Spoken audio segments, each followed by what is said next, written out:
Programming. In the concept of structure along with dynamic memory allocation. Okay. So in the previous videos, we have already learned what is structure, how to access the structured data members. Also, you have understood what is the meaning of dynamic memory allocation, the use of malloc and calloc. Okay.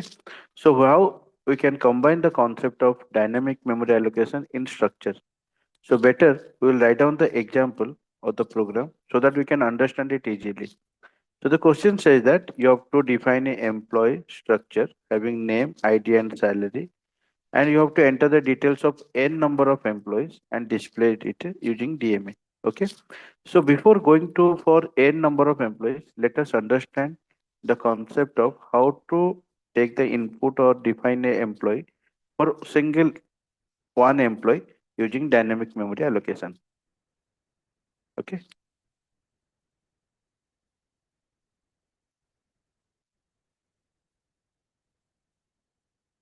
As you'll use malloc,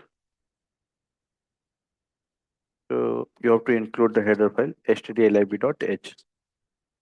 So as for the question, you have to define one employee structure with name as the field, one ID field is there, employee ID, and one salary field is there.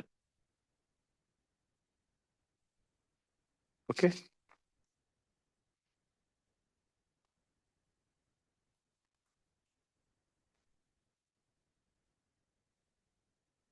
You have to declare one structure variable. Let us understand EMP.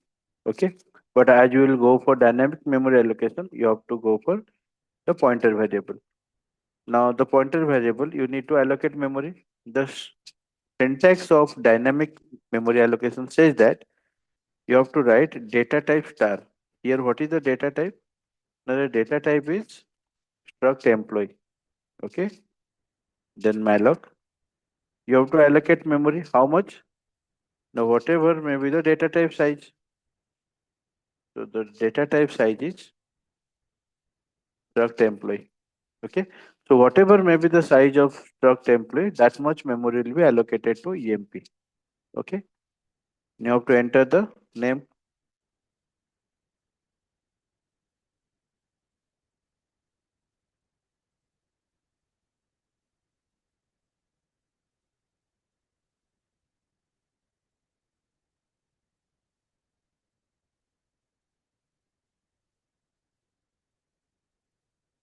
Okay.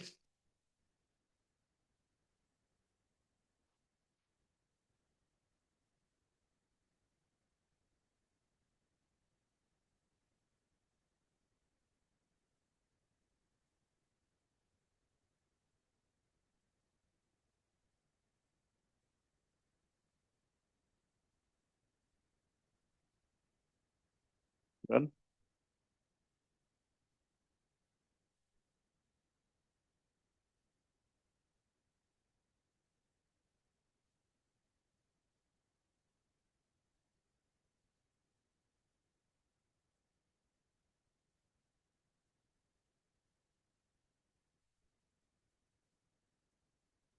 Salary.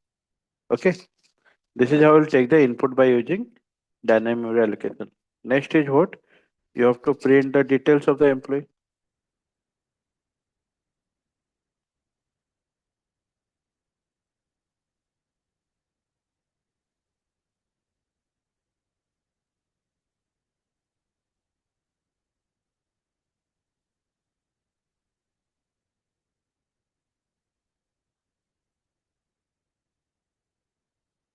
After printing name, next is what?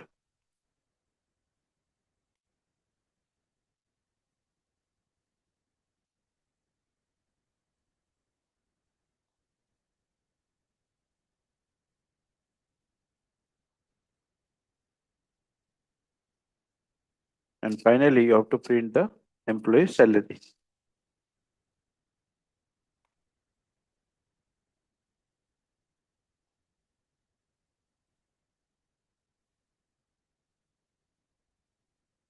Okay. This is how you have to allocate the memory for the structure variable by using dynamic memory allocation, and then you will access this one. Okay, but there is a chance maybe whenever you are allocating the memory, there may be a chance the memory is not going to be allocated. You have to check if emp equal to null, printf memory is not allocated. Okay, otherwise you write on this program if memory is allocated. So you have to write down the entire code inside the else block if memory is allocated. Okay,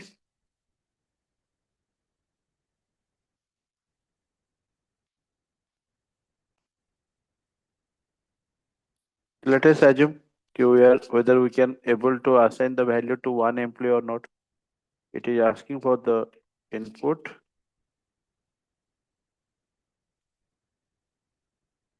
allocated. Okay, now this is for a single employee. Now if you want to allocate memory for n number of employees, then you have to take the input for that n. Okay, how many total number of employees you want.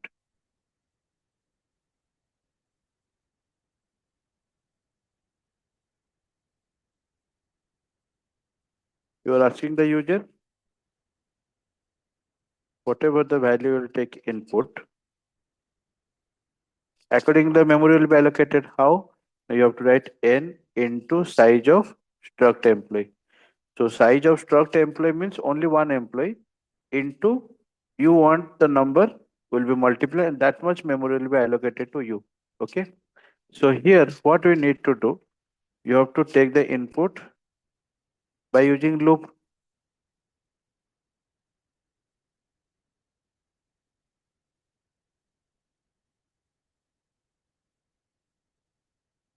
So I equal to 0, I less than n, I plus plus. Okay. Now let us take the input. So all the input field I'll take inside the for loop. Okay. And here what actually I need to write? I need to write emp plus I. Okay.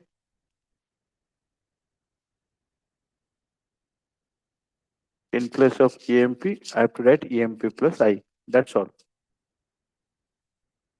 If you have any doubt regarding the notation, you can see the video of dynamic memory allocation, that how actually I am writing this one. Okay. Similarly, while printing the values, we need to write the same way.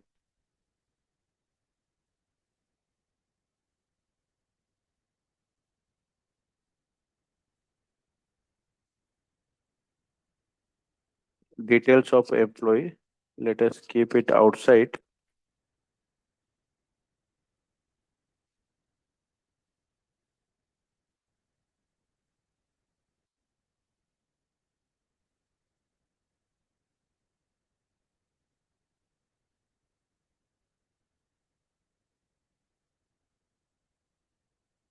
Okay. So just to provide the number details of one employee, details of two employee, you are writing this particular line. Okay. So let us execute. It is asking for the total number of employees. Suppose total number of employees is 2. So you are entering the name, ID, salary. It is asking for the second one.